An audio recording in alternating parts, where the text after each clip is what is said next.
Yes, Fan First Official Studios here. I told you, 2019 is my year. Another video in the span of a day? What? That's insane. But anyways, you probably clicked on this video because this is gonna be hilarious and fun to do. You probably clicked on this video because it's titled Why Doctor Who Series 11 was a failure. Before we get into that, make sure you drop some likes, subscribe for more, hit that notification bell so you get notified when I upload more. Man, we're in for a treat today, so why not sit back, relax, and I'm ready to tell you why Doctor Who Series 11 was a failure.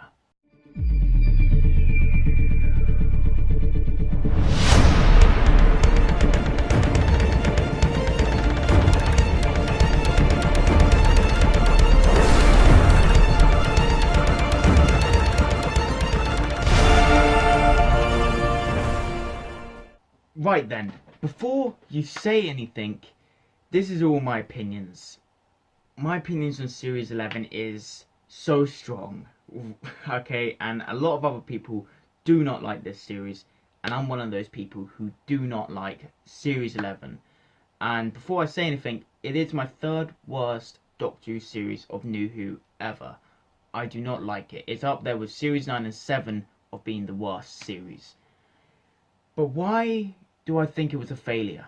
Let's just start off with the views. Oh boy! The views. The bloody views. People really, really do not like it. When I heard episode 1 got 10 million views, I was like, yes, Doctor Who is back on top form. And that gets taken away with us straight away with Ghost Monument. So yeah, that's great.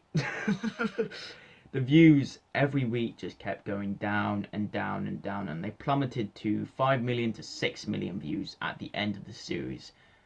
And that is not good. Especially for a finale, that is not good. That's just saying straight right there, people were tuning out instead of tuning in. Why was that?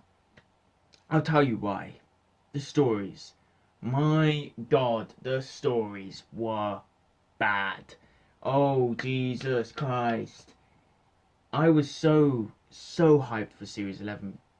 Do you know the reason why? Chibnall wrote one of my favourite series, Broadchurch, and I thought if he can get those qualities, that good storytelling, and bring that over to Doctor Who, then that is going to be amazing. Nope. Nope. He did not do that at all. He did all standalone stories, and that's what made Series 11 even worse than it already was. Series 11. It was a mixed bag with multiple people, not just me. I kept saying, oh, this series is bad, and not just because of the female Doctor. I thought Jodie Whittaker was good for what she was, but she wasn't even remotely even the best Doctor ever. She was, to be honest, near to being one of the worst Doctors ever, and it's not because she's female. Before you say anything, I'm not sexist, I'm just saying she didn't shine. She shined in some episodes, like I think episode 6, Demons of Punjab, Rosa, what was it? There was a scene in It Takes You Away that was very cool and memorable, and Witchfinders she shined in, Kablam she shined in, but then everything else she really didn't, to be honest. And that's really a downfall. So let's talk about episode 1 for a second, shall we? The Woman Who Fell to Earth. It was a very strong opener. It opened to something I did not really expect the new series to open to, really, to be honest. But I thought that the direction of the series from that episode, I was so excited for. Tim Shaw, he was actually somewhat menacing in that episode. But episode 2 came. Oh boy, episode 2, the Ghost Monument. What was going on there? The story, the concept was there, but it was executed so poorly, it made me want to gouge out my eyes. Quite a lot of episodes made me want to do that. Okay, so the Ghost Monument, the story was a race against time, basically. I like that concept. I thought it was new for Doctor Who. I think it was new for Doctor Who. I'm not entirely sure. But, the remnants were underused. The sniper bots were just robots that were just plain boring. The mention of Tim Shaw was only in this episode and nothing else. The Timeless Child didn't come to light, but that's probably series 12. We can only hope. They thought they could. This episode really just worked as a plot device. It was saying, oh, Tim Shaw did this. Oh, Timeless Child here. Nothing else. Really, nothing else exciting went on. This episode also, they thought they could excite us by the TARDIS interior.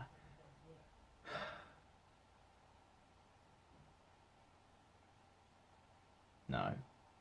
See, the thing is about the TARDIS interior and the sonic screwdriver, every new showrunner, that's a thing that you need to get right. And Chibnall, congratulations, you got none of them right.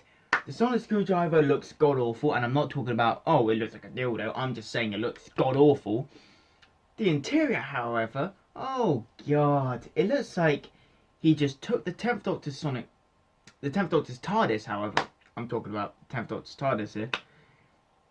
It looks like he just took the 10th Doctor's TARDIS, cut a bit to make it look like a crystal, and then just shat all over it. There we go, we have the 13th Doctor's TARDIS, everyone. Don't get me wrong, I like the walls, but I hate the console. The console is too clunky, it doesn't suit Jodie Whittaker's Doctor at all. This is just another sign. Series 11 was written for a male Doctor. No one knew that they were getting a 13th Doctor to be female. They never knew that. They thought, oh, it's going to be male, so Chibnall just wrote it for being a male Doctor. That TARDIS probably would have suited a male Doctor. It does not suit Jodie Whittaker's Doctor at all. The walls were fine. I liked how the doorway was box, TARDIS door there, TARDIS door there, TARDIS door there. I like the fact that they did that. It felt like you're going through a box into an actual room. I thought that was pretty cool. But the console itself is so bad. Before going into this series, I wanted the actual console to move up and down like it did in the classic era. Oh, it does. But it looks so wrong, like a crystal. No. Go back down. You do not want that. You do not want that. Honestly. Let's talk about Rosa, though. Rosa was good. I liked Rosa. I thought that was a very strong episode. Apart from a few things. Krasko is so bad. He was just a generic white man that was racist. Brilliant.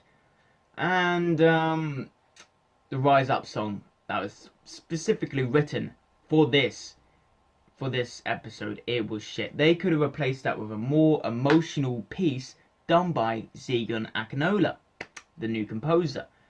They could have done like a sort of Vel Decane piece, the really emotional piece. They could have done that. That would have been so more impactful, but this was not impactful.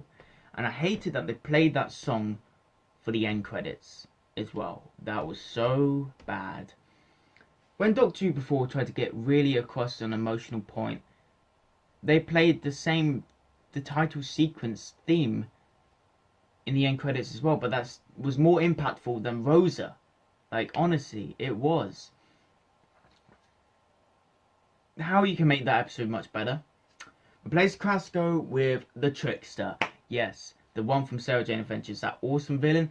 They could have had the Trickster. He manipulates time. He could have made some bargaining thing, and the Doctor and her gang can just go along and fix fixed the tricksters doing. They could have done a reference to Sarah Jane. They could have done all of that. It would have been so much better. But no, we got this. There were so many missed opportunities for this, and honestly, it really does trigger me. It triggers me a lot. Like a lot. So, episode 5, the Sarangi Conundrum, the episode that I couldn't pronounce for like at least a week. Oh boy, this was just god awful. Patang was made for a plushie. The story was good up until the Patang showed up. It was just a god awful mess. God.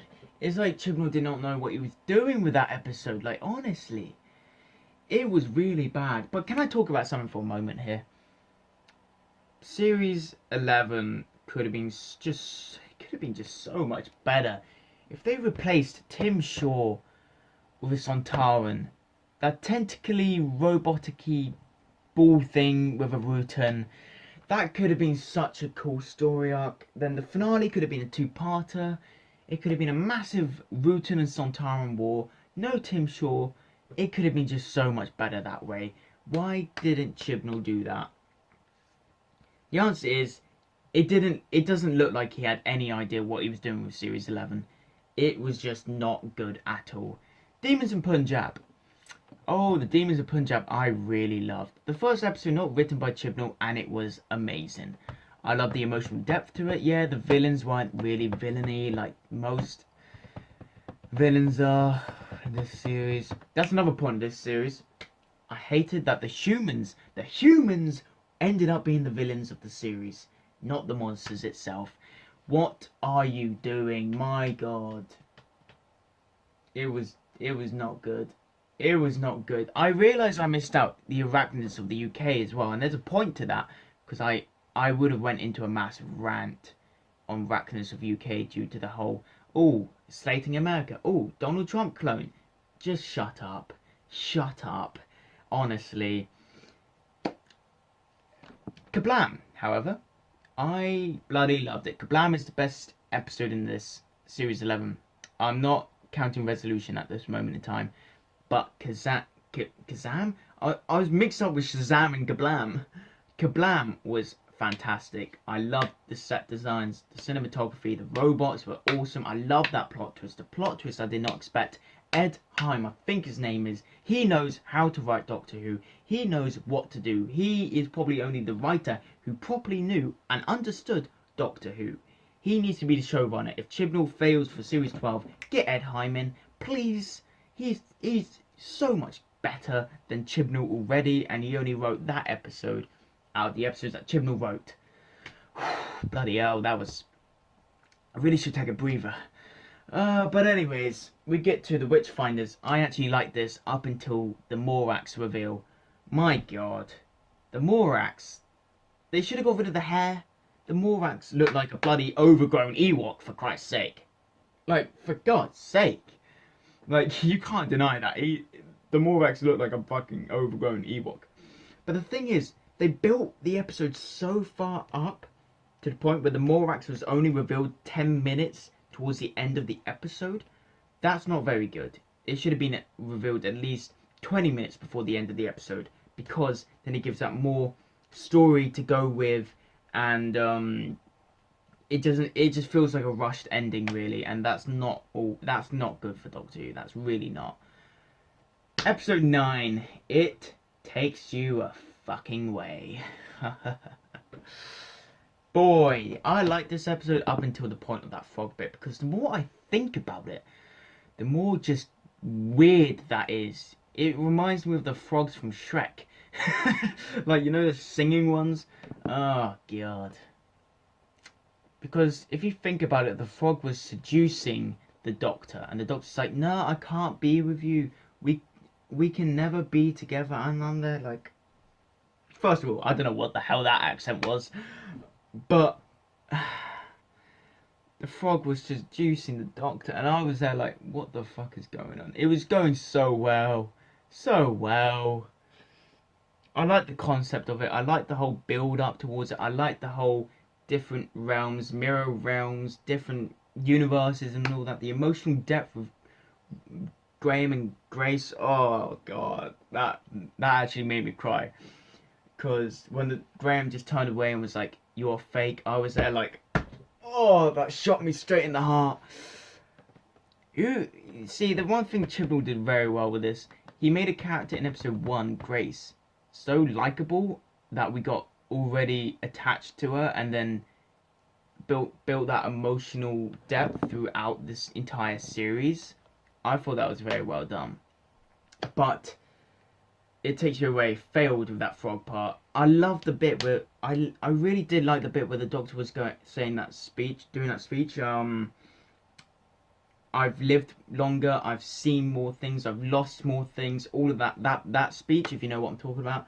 I thought that was very well done, very well written, very impactful, because every series, you have to have a cool Doctor speech. We had Series 9 with the Saigon invasion, that amazing war speech. We had the Pandora Opens iconic speech. We had the Dalek speech in the first series. We had the Gallifrey speech in Series 3, like multiple Gallifrey speeches.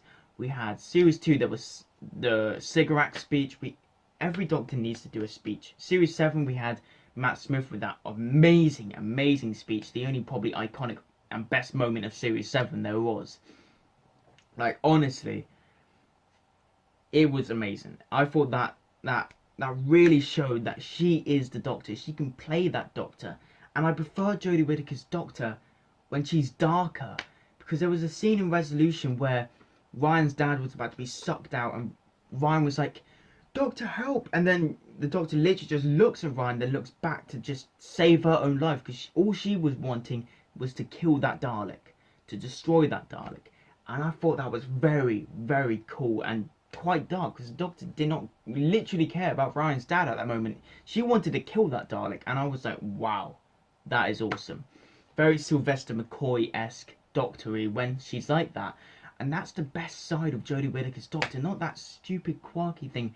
We've had too many quirky Doctors, like Matt Smith, and the reason for that is the parents keep complaining. The parents complain like, oh, the Doctor's too dark. That's why Capaldi was so inconsistent, but I still love Capaldi. He's amazing as a Doctor. He was still inconsistent. He went from Series 8 being dark, I preferred that version of the Doctor, to Series 9 on a bloomin' tank. Ding, ding, ding, ding, ding. Like, no, it's stupid. It's stupid.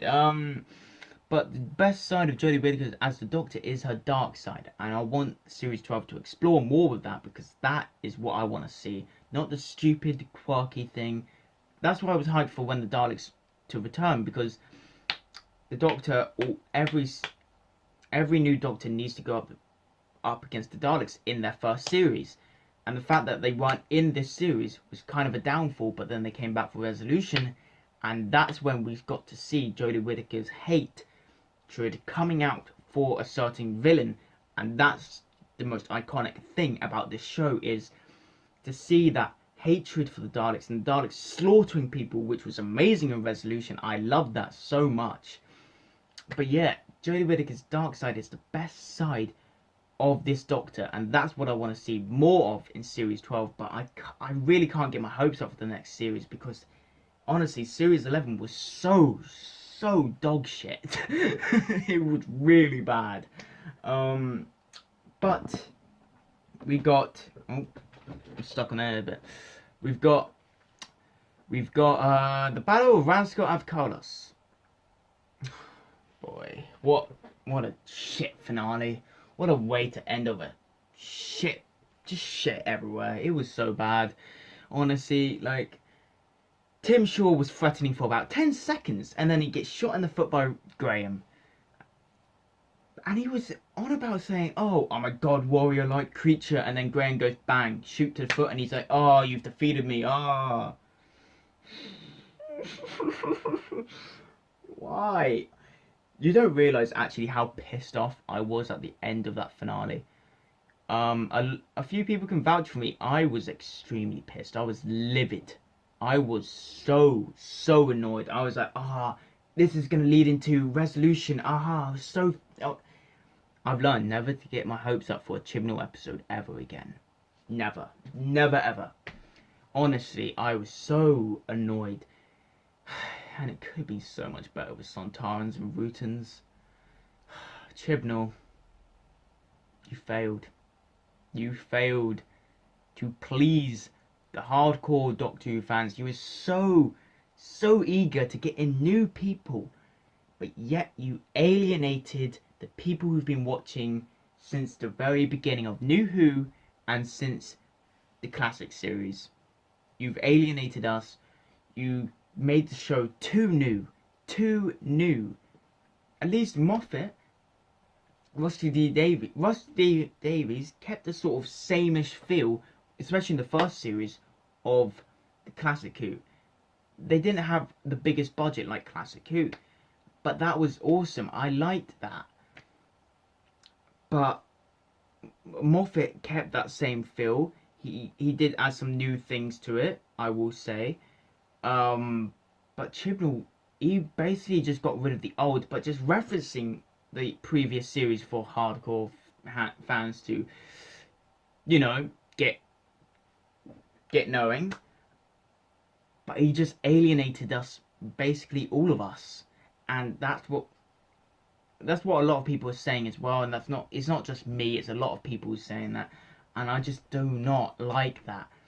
Series 12 needs to be more familiar. Chibnall did say he wants to bring back a lot more classic monsters next season.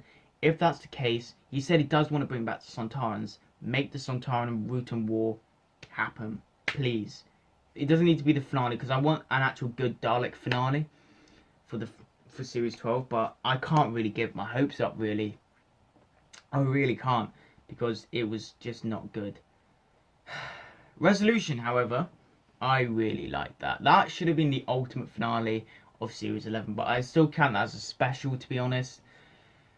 But it was very good. I liked it. Some things dragged on, but it gave us a cool concept for the Daleks, and I liked that. And we got to see the Daleks slaughtering people again, and we haven't particularly seen that since Victory of the Daleks. Actually, to be honest, we haven't seen that level of slaughtering from the Daleks in Stolen Earth Journey's End. We haven't actually seen it since 2008. 2008. Oh my god. That was when Doctor Who was actually good. Literally. Series 4 is my favourite series of all time, and nothing can ever beat that. I remember back when the first episode of this series aired, I was like, this could beat Series 5. Nope. It's ended up being the third worst series of New Who ever. It's not good, and that's my opinion. People, it failed because of this. Why did it fail? Stories. The lack of familiarity. I don't even know if that's a word, to be honest. I made it up, but there we go. A lack of familiar things. A lack of actual good storytelling. Lack of story arcs. See, the best series are the ones with the story arcs. Series 1 had amazing Bad Wolf story arc. I love that one. Series 2 had the amazing Torchwood story arc. Series 3 had the Harold Saxon one. Series 4 had Dr. Donna, planets disappearing, the bees disappearing, all of that stuff. Series 5, Cracks in Time, that actually was an extended period of time through Matt Smith Doctor, and that's actually one of the things I can appreciate about Moffat. He played the long game, and I kind of feel like Chibnall was doing the same with The Timeless Child, but at this moment, nothing is good from him. The best series, even Series 6, it was executed poorly towards the end, but it had a very cool story arc. Series 7, same thing, but it was shit. Series 8, I liked the Missy one. Series 9 had an intriguing story arc, but was poorly done. Series 10 had the Vault and Missy being good. I liked it. Series 11 had nothing. Literally nothing. That's what is the downfall of a series. A Doctor Who series these days needs a story arc. It needs a compelling story to actually convey to the audience, to show us, this is something to look forward to. This is something to keep tuning into. You're seeing those things, Bad Wolf, Torchwood, you're hearing all of these names coming in, and you're like, what does this mean? What does this mean? It gets you interested. It gets the audience interested, and that's what lacked with Series 11. I was waiting for Tim Shaw's name to appear multiple times, but I was like, what's going on? Nothing's happening. It's just so poorly done, and that's just proven the point that Chibnall really didn't know what was going on with Series 11. Wow. So I think that concludes today's video, guys. This is why Series 11 was a failure. And I get to get all this off my chest instead of just saying this on Twitter, because it needed an actual proper video to tell you guys why it was a failure. And this is why. The views, everything I said in this video was my opinions, but some of it was straight facts because of the views were not there. The views kept going down and down and down and down. And that doesn't happen in any Doctor Who series, because they do go down, especially in the Capaldi era, but they don't go really far down. They don't go that far down.